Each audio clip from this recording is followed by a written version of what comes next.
Girl, stop playing. Yeah. Welcome back to another episode of the Girl Stop Playing podcast, where we encourage you to stop playing with your potential and start working for what you want in life and in love. Now, today is a special episode. I know I say that every week, but y'all, we've been needing some therapy on this show since the start, and we finally have a professional in the building. So without further ado, please welcome this week's guest, the modern therapist, Precious. Thank you so much for having me. Avorklia. You got it. You thought I had to it was like double dutch. I had to really time it to get in there. But you are a licensed clinical psychotherapist. Yes. So we're going to put some respect on her name. We've been given a lot of advice, a lot of opinions, but we have some professional advice that we're going to be getting today. So I'm excited about this conversation. And granted, we're out here all living life, right? So our perspective, our observations, our experiences are valid. Thank you. However, right? Put your disclaimer out there. I want to bring the knowledge of human behavior, fill in some of the gaps. You know, I think that so many people live out here just feeling like they're just crazy, like they're just wilding, and there's rhyme and reason to so much of what we're experiencing. So let's bring it full circle so that we can let the folk know that you know what you're talking about, right? And we can give it some context and some theory behind it. But we're going to get the clinical. We're going to get the clinical conversation today. And it's not all around imposter syndrome, but imposter syndrome is such a challenge for so many people that we definitely wanted to talk about it, but in a unique way. So we're going to get into that in just a second. But I want to just talk about the stigma around therapy. We got to start there. We've mentioned this a couple times over the past few episodes, but from someone who does this, why do you think there is such a stigma in the Black community specifically around therapy? I think that, let's just make it human for a second, right? People want to reserve the right to be well, right? We just want to, even if it's like, oh, you just got diagnosed with high blood pressure or diabetes, there's always this resistance where it's just like, no, I'm good. I can figure it out. I got this. We want to reserve the right to be well. We don't want to concede to the idea of having something going on that's impeding on our functionality, right? So that's just on a basic human level. But even beyond that, I think the stigma is so rich because, especially within the Black and brown community, we have been stigmatized in so many different kinds of ways, right? We have been labeled and made to feel flawed, right? So we don't want to, just be the initiator of waving this flag and saying, oh, yeah, I also have this going on, right? So I feel like there's so much shame and guilt that carries along with it. But then there's just still, even today, 2022, there's a lot of ignorance that's happening, right? We still don't understand that mental illness is not the same thing as mental wellness, right? There is break that down. Wellness. Break that down. So we look at mental health under the scope of illness, right? So like something's wrong. If something we're talking about is mental, wrong. Gotcha. We understand the diagnoses, but we don't understand that wellness is just the everyday practices that support your overall emotional state, right? Your overall emotional condition. These are things that we should be attuned to. We should be, practicing certain things. We should be stimulating our wellness, just like we look at nutrition and taking vitamins and exercising. Well, you have to do something to fortify your mental health, right? And I think that when we think about mental health, we think about just illness and the pathology of it all. So reshifting our perspective on therapy into more of a being proactive. So I'm not waiting until something is wrong, waiting until I'm stressed out, waiting until I can no longer handle it, until I'm on the verge of breakdown, and then I go talk to someone. Being proactive and also understanding that there's levels to this thing, right? So it's like I can have a moment of, I'm going to use a little bit of jargon. I always tell people, I don't use all that jargon because don't nobody care about that stuff. They just want to know, what do I do about it? But you can have dysthymia, which is like having like a lower grade downcasted feeling, right? And not be depressed, right? And have major depressive disorder, right? You can have bouts of anxiety, right? Because we all do, because we live in the world, right? And not necessarily have a generalized anxiety disorder, right? So I think it's just understanding that there's levels to this stuff. And I think the last thing I'll say about it is we have to stop making it a joke. Somebody is having mood shifts and you're bipolar, There's all this humor surrounding around it. So no one wants to feel like a joke either when they're really going through something difficult. So you mentioned there's levels to it. Really quickly, what is the difference between a psychotherapist and a psychologist, a psychiatrist? Okay. This is such an important conversation. Right? I'm so glad you asked me that because I always go through a field so people understand. All right. So psychiatrists are physicians. Okay. They focus on treating the symptomology with pharmacology, right? Prescribing pills. Yes, ma'am. Gotcha. So what happens is that people seek out a psychiatrist and they get disappointed because they ain't going to sit there and talk to you for an hour. They're going to write you a prescription. They're going to say, oh, so what has been going on? I've been losing sleep. I've been really tired. I've been really anxious. Okay, that sounds like this. I'm going to prescribe that. All right? That's it's like literally like a doctor, but for your mind. It's just a doctor for your mind, right? So that's a psychiatrist. Gotcha. Right? Okay. Now, a psychologist is a therapist that can do research and do lectures. Okay. Only difference. Everyone else, there's several different licensures that you can have in our field. So you can be an LCSW, which is a licensed clinical social worker. You can be an LPC, which is a licensed professional counselor. Or you can be an LMFT, which is a licensed marriage and family therapist. All of us are governed by the same body. And we all deliver therapy, just from a bit of a different perspective, right? So a social worker might be a little more holistic. A counselor might look just specifically at the client and what they're experiencing. And obviously an LMFT is going to look at the whole family system. So naturally, if I say, girl, I need a therapist, what am I talking about? I'm talking about a psychologist?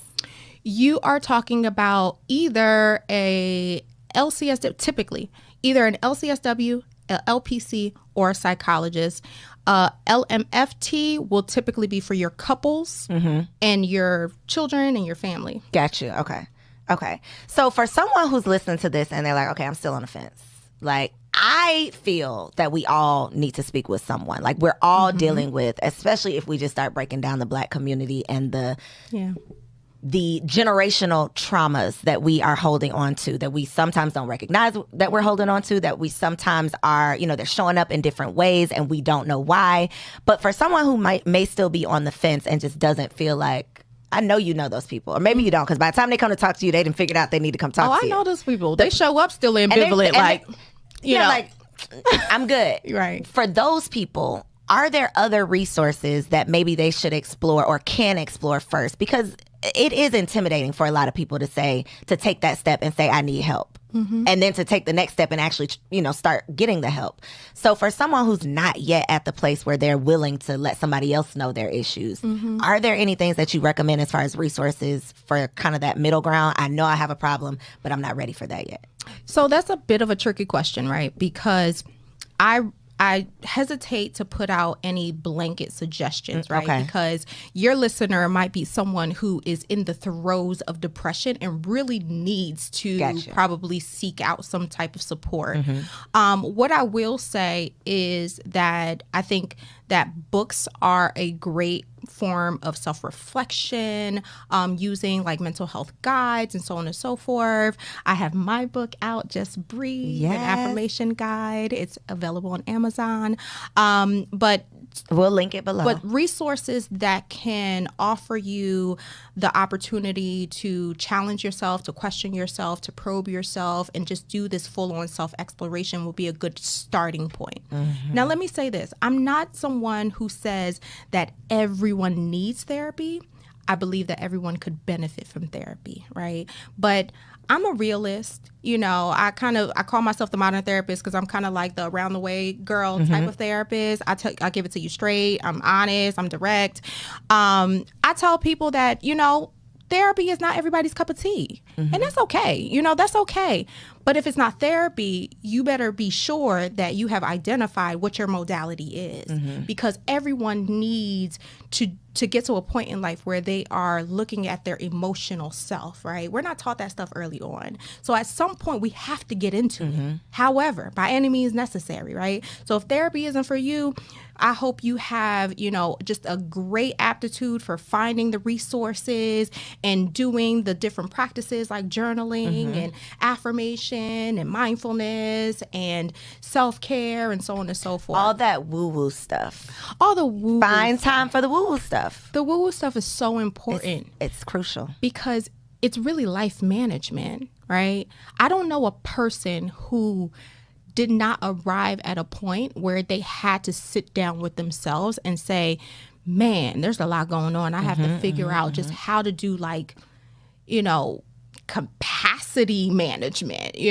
We get all filled up. We're going in so many different directions. At some point, we have to figure out what a life practice looks like so that we can do almost like shock absorption. We're getting all these blows and taking all these jabs and don't even realize it. So after I retired from the classroom, I didn't have health insurance, right? As an entrepreneur, didn't have any health insurance. So I would go once a year and do a full workup, annual exam, all of the tests. And I found a place here in Atlanta that did Eastern medicine and Western medicine. So they did meridian testing. They did all of the things. And so the very first time I did it, the results were shocking to me because the stress test showed how stressed I was. And I walk in there, not feeling stressed. And he's literally showing me the chart, showing me the report, showing me what it says, something that you can't argue with. This is, it's documented. This is what it says. But he's talking to me about the fact that American women, the stress that we are under, that we think is you normal. Talk today? We got to talk today. Because Black women, we do the most. We accept the least. We're running ourselves into the ground, and we are stressed and don't even realize it. So then that stress causes 80-90% of all diseases, ailment, all of the things are caused from this stress that we're not recognizing, that we're not addressing. And so it's a endless, just spiraling out of control. But I say that to say, even if you don't feel stressed, chances are you probably, you are. And you said, we're all dealing with anxiety. Yeah. We're all dealing with the news, the COVID, the this, the that. Man. It's so much that you'll literally, the first thing I do when a client comes in and I hear their story is I try to reflect back what they just gave to me. I usually say, I want you to witness me experiencing everything you just laid out in front of me. And they come in, they're like, what? What do you mean? I'm like, so you're wondering why you're exhausted. You're wondering why you feel downcasted. You feel anxious, overwhelmed. You feel this inner emptiness or turmoil. You're confused. You're unfulfilled because you just listed a laundry list full of things that you've been through, but you're not qualifying it as something that deserves to make you feel the way that you feel. What I attribute it to is I'm always preaching about keep it moving culture. Get over it. Keep it moving. What do you mean? Push through, right? Push through. And the glorification of strong, all right? Man, she's strong. She done been through this, that. She's strong. I'm a strong Black woman. I'm a strong. And when we say that, what we're really saying is that I am hardened. I am calloused. I am stone-faced. I am emotionless. I have the ability to completely compartmentalize self, right? We're not just talking about emotions. We're talking about self. I have the ability to completely compartmentalize. I got you, girl. Thank you. Compartmentalize self so that I can be present for everything else and everyone else, right? Which is, really debilitating to your spirit. When I worked in acute care hospital setting, right, I saw so many women coming in who were the strong ones of the family and had just reached their point where it was just too much. They had no system of management and it had taken its toll. And it's so sad. And you will literally run into a wall. And so I think there's even the lady who founded Ariana Huffington, the Huffington Post. She talks about like overworking, hustle, grind to the point where she fell flat on her face, like passed out, her body shut down. But that is what it takes for a lot of people to, to seek help or to say, okay, maybe something is wrong or let me slow down. So these conversations are so important because it's all about being proactive. Yeah. So for the people who aren't on the fence, we have like pushed them over and they're now, okay, maybe I need to talk to someone. Where can they go to find a good therapist? So let me say this. The idea of a good therapist is completely subjective. Okay. You have to have a chemistry with your therapist. And that's so options. Let me not say a good therapist because it might take you going through a few to get to your good. I have to say that because people will get discouraged so fast. It is discouraging though. It's not for me because, they met with someone. That person was not for you. That person wasn't for you. You got to pick your therapist like you pick your good man. Best friend or your man. Facts. So, one of the leading websites for finding a therapist is psychologytoday.com. Of course, we got to shout out our girl Joy, right, with Therapy for Black Girls. But I love those websites. Those are my two main ones that I'm even listed on. I love them. But just Google and all the websites will start to show up. I think that for those of us, I just want to put this out there that are worried about the financial aspect of it. That was going to be my next question.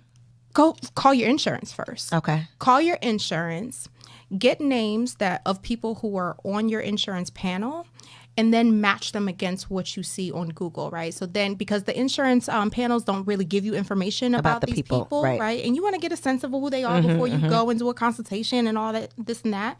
So then go on Google them, and look at their personal websites, look at what they profile on Psychology Today, Therapy for Black Girls, and so on and so forth, and then see if there's a kind of a intrigue there originally, and then go from there. So for anybody out there that's had an experience with a therapist that has turned you off, I definitely know that like the wrong therapist can be worse than no therapist. So if that's you, take this as a sign. Check out therapyforblackgirls.com, right? Is it .com or it's therapyforblackgirls.com. Check it out. But no excuses. Like before you hit a brick wall, be proactive.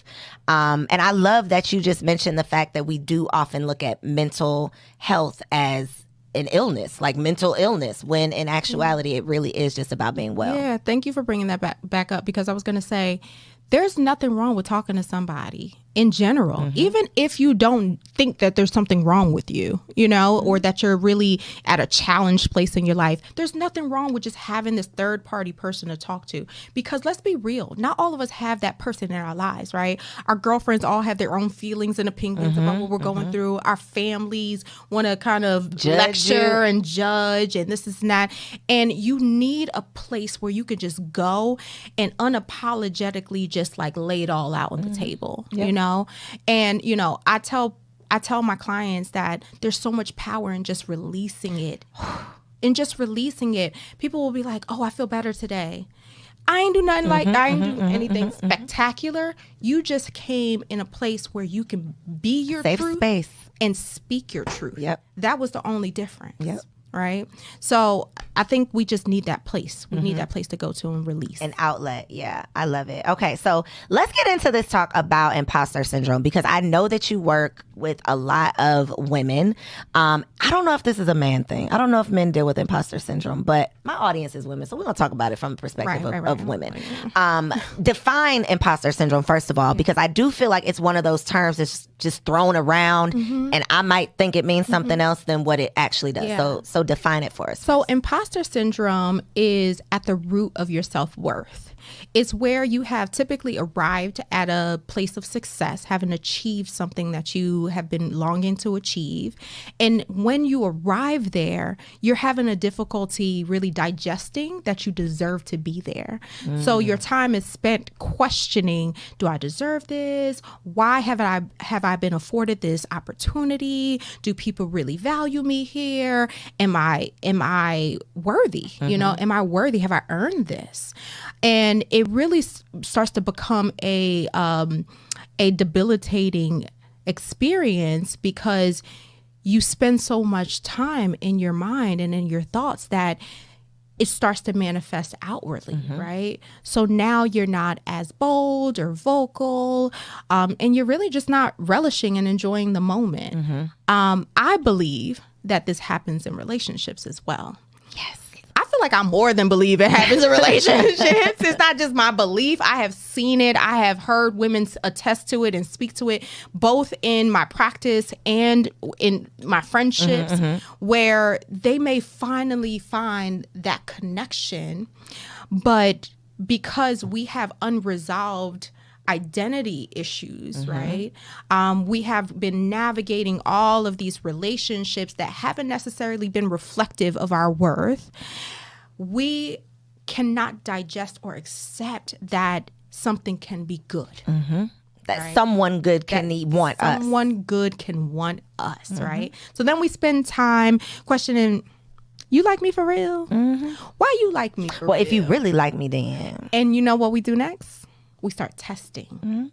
We start creating obstacles and challenges for them so that they can prove it. And then we wonder. And then all you're doing is just pushing them away. I saw a meme, I think like yesterday, don't push me away and then wonder where I went. Out the door that you closed behind me. Like, because someone can love you utterly and completely and totally, but they have to self-preserve at the end of the day. It's hard to love someone who doesn't want to be loved. Is rejecting. Yes, what rejecting it looks your like love. on their end is total and utter rejection. Yeah. So I have never heard it presented in that way, but I personally have experienced, like, well, wait a minute. Something's got to be... Hold on, brother.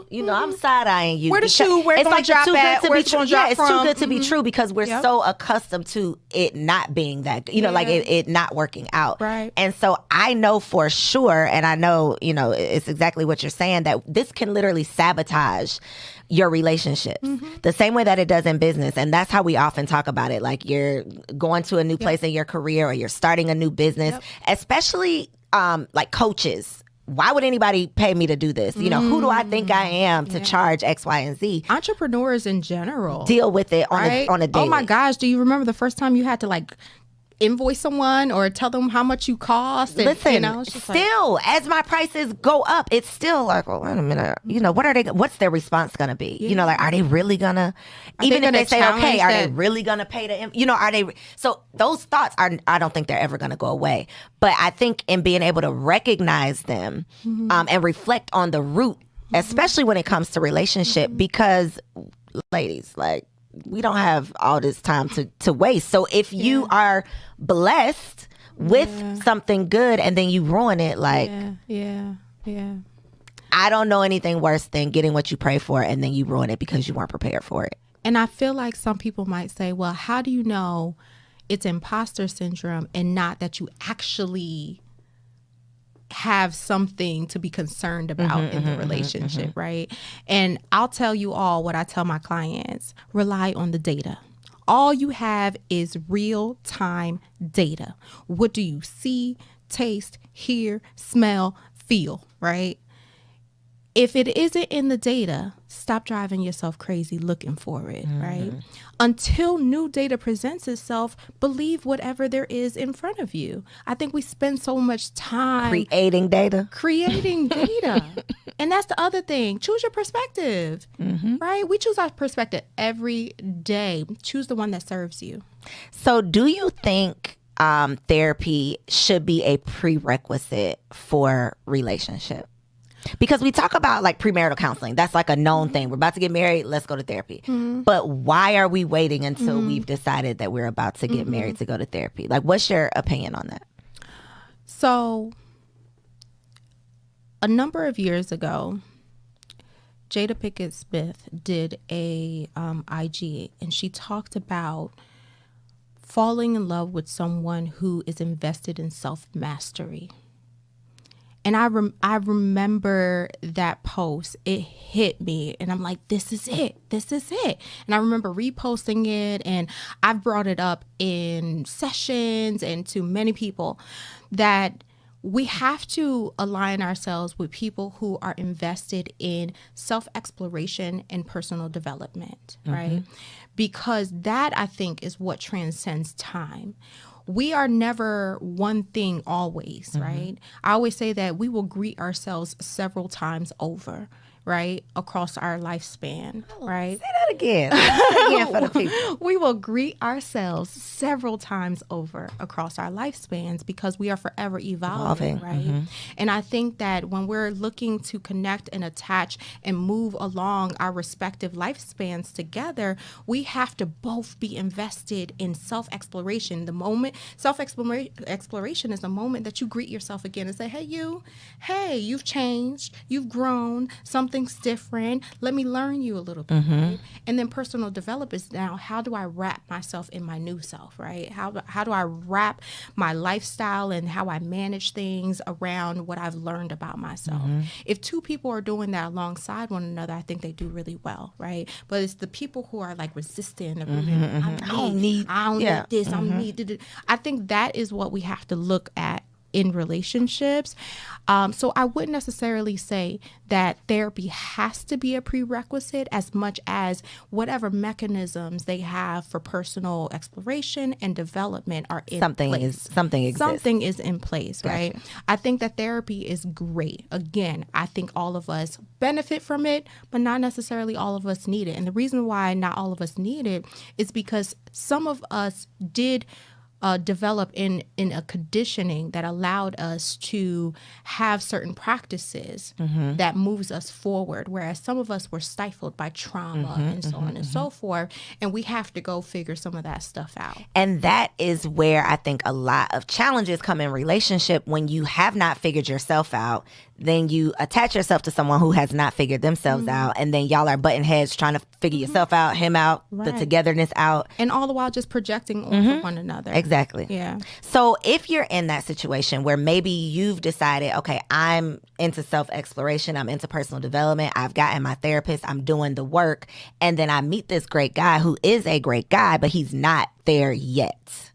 How do you have the tough conversation around, I think you might be dealing with something that, may end up hindering this relationship? Ooh, that's a tough conversation. Girl, because I be struggling with it too, and I'm the therapist. So, I think courageous conversations are always going to feel like courageous conversations. I think we get held up in the how and the when, right? And then the how and the when just become a reason to avoid it, or delay it. Waiting for the right time and the right thing to say. There's never actually a right time, because that would suggest that there's going to be something in you that's going to determine how that person reacts. I always say that people come pre-programmed. Whatever's in them is what's in them. They're going to react to it however it's in them to react to it. And a lot of times we will come out of courageous conversations feeling injured or feeling like we failed something because of how that person reacted. But I would say that, you can be exceptional, but you're not that grand, right? You're not that grand to override someone's conditioning so that they can be whatever you need them to be in that moment, right? So again, they're going to respond according to however they're pre-programmed. So when you go into a courageous conversation, go to deliver, not to receive, right? So go with full intention on what you have to say, right? And knowing that you will have left everything that was on your chest there on the table. Whatever they do with it after that point is what's according to who they are, right? So is your advice the same with friends? Because we are having all of these, I say we're having these conversations, but I don't really feel like we're having these conversations. I feel like we're posting about mental health. We're posting about it, right? Come on. But I don't know that I personally know how to deal with a friend who might be seriously going through something.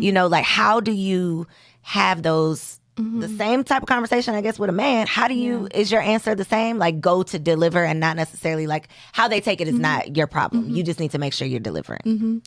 So I think it's a little different with friends, especially like female relationships, right? Because we tend to be a lot more transparent and open, like with our girlfriends. Girl, you need to go talk to somebody. But you know, I am more likely to do a lot of exploration, especially because I'm a therapist. So like my friends know, they're like, I'm talking to my girlfriend, not my therapist friend right now, you know? So I try not to be a therapist in every moment, you know? So usually I will say, you know, hey, I'm here. I'm always going to leave the door open. I'm here. What's going on? You know, it's okay. My line all the time is, it's okay not to be okay.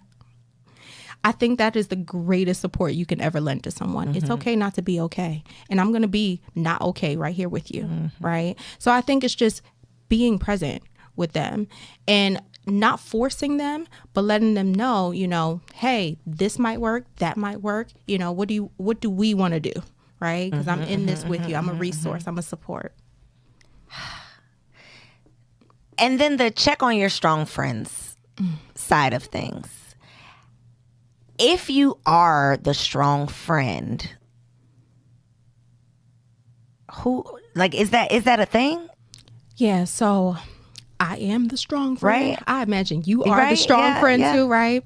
So I think that I love that we've been talking about checking on the strong friend because it is both parties' responsibility.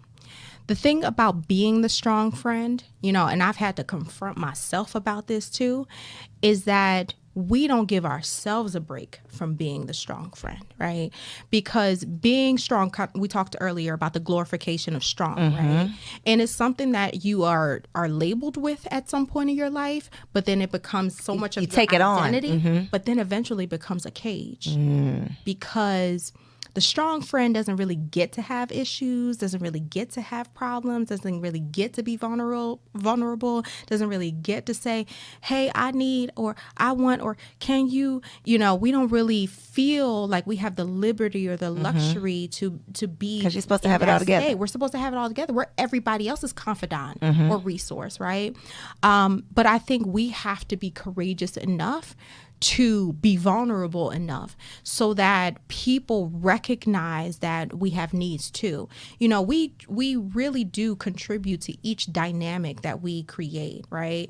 I always say that there's three parties to every relationship. It's the one person, the other person is the dynamic in between. The dynamic has been formed by contributions from both parties, right? So however the dynamic is playing out has some kind of contribution from your end as well, right? So I think the thing that we can always control is what comes from us, what flows from us. So we have to, you know, be courageous enough and take the risk to be vulnerable and recognize people's skill sets.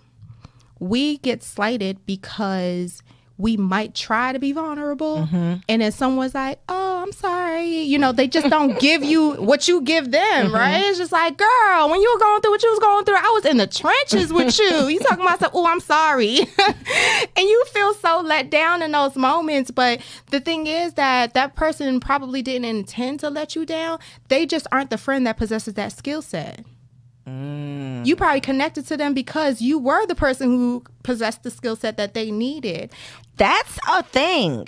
Because friends, hello friends, it's me. I'm the friend that don't possess the skill set. Yeah. I'm that friend. Yeah. I am sorry, friends.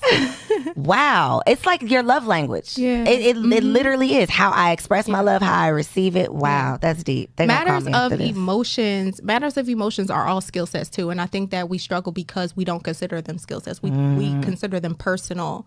That's just something I have or I don't have it. It's not something I can develop and strengthen. Right.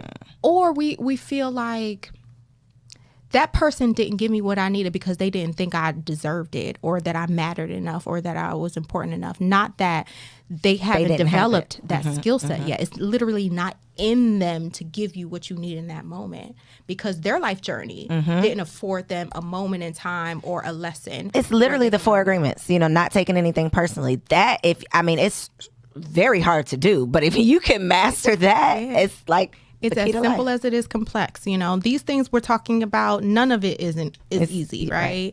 It's all challenging, but, you know, challenging doesn't mean impossible. So it's really just about setting an intention, having conviction behind it, and developing a new skill set.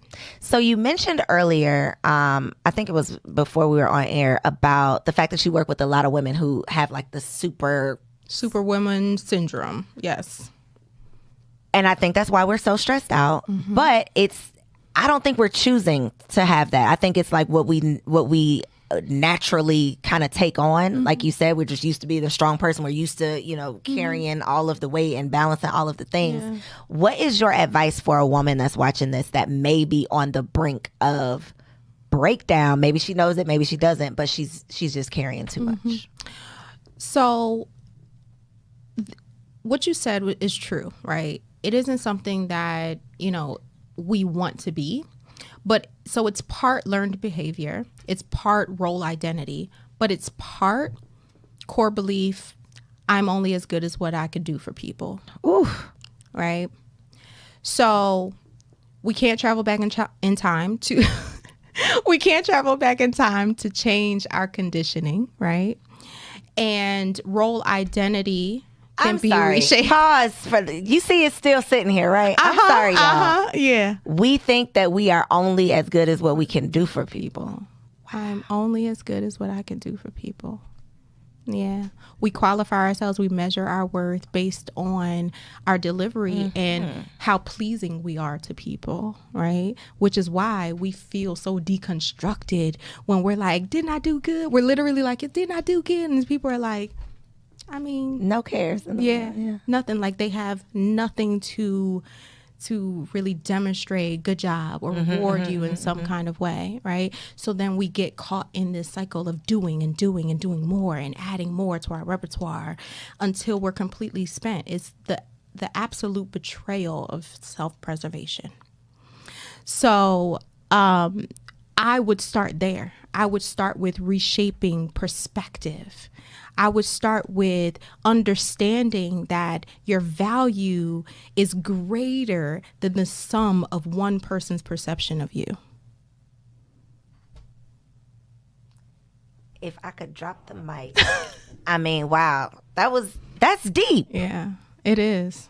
And these are things that I feel like we have to say out loud, right? I call myself the modern therapist because I'll say to my client, like, girl, I was in the bed the other day crying about nothing. You know, like we need to know that it's not me, Precious, the modern therapist, has had to sit with, I feel like I'm only as good as what I could do for people. Right? I think I feel like a indentured servant. So I was going to ask you, how does this, just personally, how does this translate to your personal life in the sense of, because I can imagine the pressure from the outside looking in, the pressure of just having to deal with people unloading on you all day long, and then you having to respond to whatever they've given you. Yeah. And then also your friends, your family, everybody knows that you are Precious, the modern therapist. So you are supposed to have it all together and be happy and well balanced and all of the things. Yeah. How do you, is that pressure? Like, do you feel pressure or? For sure. How? So you know, what I said earlier, we can be exceptional, but we're not that grand, right? So early on in my career, I had to really arrive at that understanding. I always say that all I can be is a drop in the bucket, right? But people have to collect many drops in their bucket until it fills up to change, right? So I don't seek to be the answer, you know, in this absolute way. I'm just giving you my little nuggets. I'm just dropping in the bucket. You don't put all that pressure on yourself. I don't put the pressure on myself. Whenever you're ready, whenever you've collected whatever else you need to collect, that's when change is going to happen. If I'm like always thinking like, oh, what I said this time is going to make them, you know, make that move, I will be stressed and depressed all the time. I got another question. This is a personal again. How do you, if you have a client that you've been seeing for 6 months and y'all been working on this one thing, and every time she comes back, she's telling you the same thing. Because I'm the friend, not only am I not the friend that like didn't think I had it, because maybe I have it, maybe it's a skill set I need to work on, but I'm also the friend that's like, sis, this ain't what we said. You know, like this is not, What are we doing here? I want for you what you said you wanted for you, and now I want it more than you want. Like, what's going on? How do you take your personal feelings out of it? Because this is their path. Yeah. How do you just offer wisdom from a place of no judgment? This is just, I'm just here to help you and support you. So it's part what I just said. The no judgment piece is because I come from a perspective of every person is right around the corner from that thing that somebody else is going through that you might want to judge, right? You never know what is waiting for you around that corner. You never know what may happen. Depression, addiction, all of that can be right around the corner from you, right? So I just don't think I have the right to judge. I don't know what tomorrow may bring. But aside from that, we just have to understand that people have to get there. They just have to get there. Like what you just said. How do I want it more than you want? Because she don't want it. Because she don't want it. When people really want change, and I think maybe that's a part of what has helped me grow as a clinician, because I've seen the point where it clicks for people, and now you're like, really okay, now you're ready. Want it. Yeah, they really want it. Until then, I'm finna tell. You come in here and tell me to say, I'm finna tell you the same thing. And you can recognize it now. You can recognize, okay, you're just not ready yet. We can still keep this going back and forth, but you're not ready yet. You tell me the same thing, I'm gonna tell you the same thing. We're gonna keep on doing this dance until you're ready. Gotcha. Because sometimes that part of the process is absolutely a necessary part of the process. To get them to... They needed to do that dance, right? To be in a state of gridlock. Right? Stagnation. They needed to be there, right? Because them coming in that session is just one part of their full life story, right? They're in gridlock in every respect of their life. So they're feeling that discomfort all around, right? I'm not about to be a part of scolding you. For what? Shame and guilt. Nothing grows from shame and guilt, but more shame and guilt, right? I'm not going to be a proponent of shame and guilt. So we finna do this thing, right? I'm going to come in here and I'm going to give you compassion and grace every single time until you decide to give yourself compassion and grace enough to want to change. So you mentioned affirmations and meditation. I know that is a big part of just your recommendations, period. Yeah. Even if you don't do therapy, you got to do something. Yeah. For a lot of us, the woo-woo thing, it's like, oh, I am a money magnet. I am beautiful. I am smart. And it feels silly because our we weren't, some of us were not raised doing affirmations in the mirror. Yeah. So for people who have not yet figured out how to, I guess, make it make sense for them, do you have any suggestions for how you can make affirmations or meditation a part of your life? Yeah. Well, first of all, find the woo-woo for you, okay? But there has to be some woo-woo. You just got to find the woo-woo for you. But there is a reason that affirmations has been one of those recommendations that has transcended time in the field of psychology, because they just simply work. We don't understand that we are being imprinted on all the time, and we're being conditioned and programmed all the time. So if you understand that affirmations is your ability to reshape and recondition and reprogram your own brain, right? We go out and we see billboards and we're remembering song lyrics that we didn't even know we liked the song, because there is a programming going on. So we know that repetition can help you absorb a new ideology. It just simply works. The thing is about affirmations is that people kind of go about it in a way that doesn't fully serve them, right? So we go online and we're like, I'm about to start affirmations. I'm going to Google some affirmations, and I'm about to start saying I'm powerful and I'm beautiful and all of these blanketed affirmations. What I suggest is you take inventory on the, I'm giving y'all free therapy, okay? Free therapy. You take inventory on the toxic thoughts that exist in your mind, then flip it and reverse it. And those are your affirmations. So then you speak directly to your aching, right? So I think that is a more intentional approach to affirmations. But the mindfulness piece, so I am a mindfulness instructor. I'm a huge proponent for mindfulness because it is a leading method for dealing with depression and anxiety. Can you describe what mindfulness means? So the way I explain mindfulness is being in the same place mentally where you are physically. Whatever practices will allow you to do that. Because we really do, you know how they say we run on Dunkin'? Yeah, we probably do the caffeine and how it makes you anxious. We run on anxiety for real. We don't call it anxiety, especially in the Black and brown people. We say, excuse me, community, we say that we got bad nerves, right? Make my nerves bad. Make my nerves bad. Or we say that we're overwhelmed, or we use all of these other words, or we're agitated, or we're just nervous. No, that's anxiety, right? So we run on anxiety, and that means that your mind is essentially glitching because you are either in the past or you're in the future. You're not in the present. But when your brain can't access action items to be able to resolve whatever you are hyper focused on, it's going to start like spazzing, right? It's going to start glitching. That's what anxiety really is. But if you return into the moment, usually you can qualify your moment. You can find gratitude in your moment. You can find peace in your moment, right? So that's what mindfulness practices help you do. So it helps you return to the present. And a great way to do that is through meditation, stillness, rooting, grounding, all of these different practices that just allow you to tap into sensory information. Whew. Free therapy, y'all. That was a real therapeutic session for your girl. Y'all gonna have to hit the replay on that one. Please let them know though if they need to get. So one thing we were talking about pre-show is that a lot of the services are being offered virtually now. So you do not have to be here in Atlanta to take advantage of your resources. So please let them know where they can find you online and on Insta. So you can visit my website at www.moderntherapynow.com, spelled all the way out. You can find me on Instagram at @themodern_therapist, spelled all the way through as well.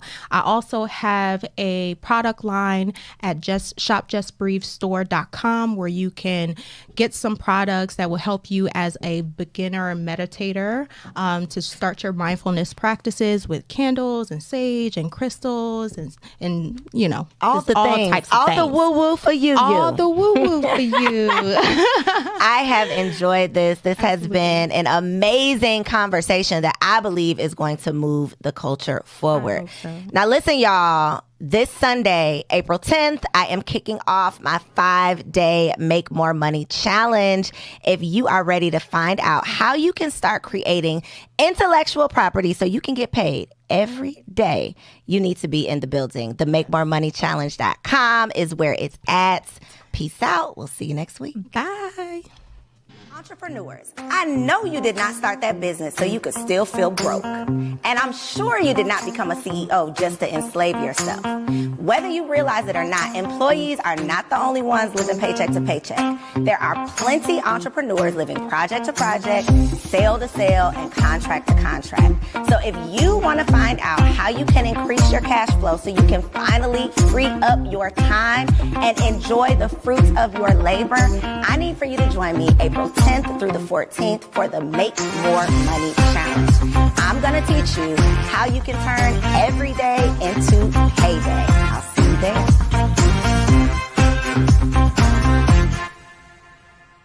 Hey girl, hey, I hope you enjoyed that video. This channel is all about encouraging you to stop playing with your potential and start working for what you want in life and in love. So make sure you hit that subscribe button so that you'll be notified when the next video drops. And comment below and let me know what you want to see on the next video. Peace out.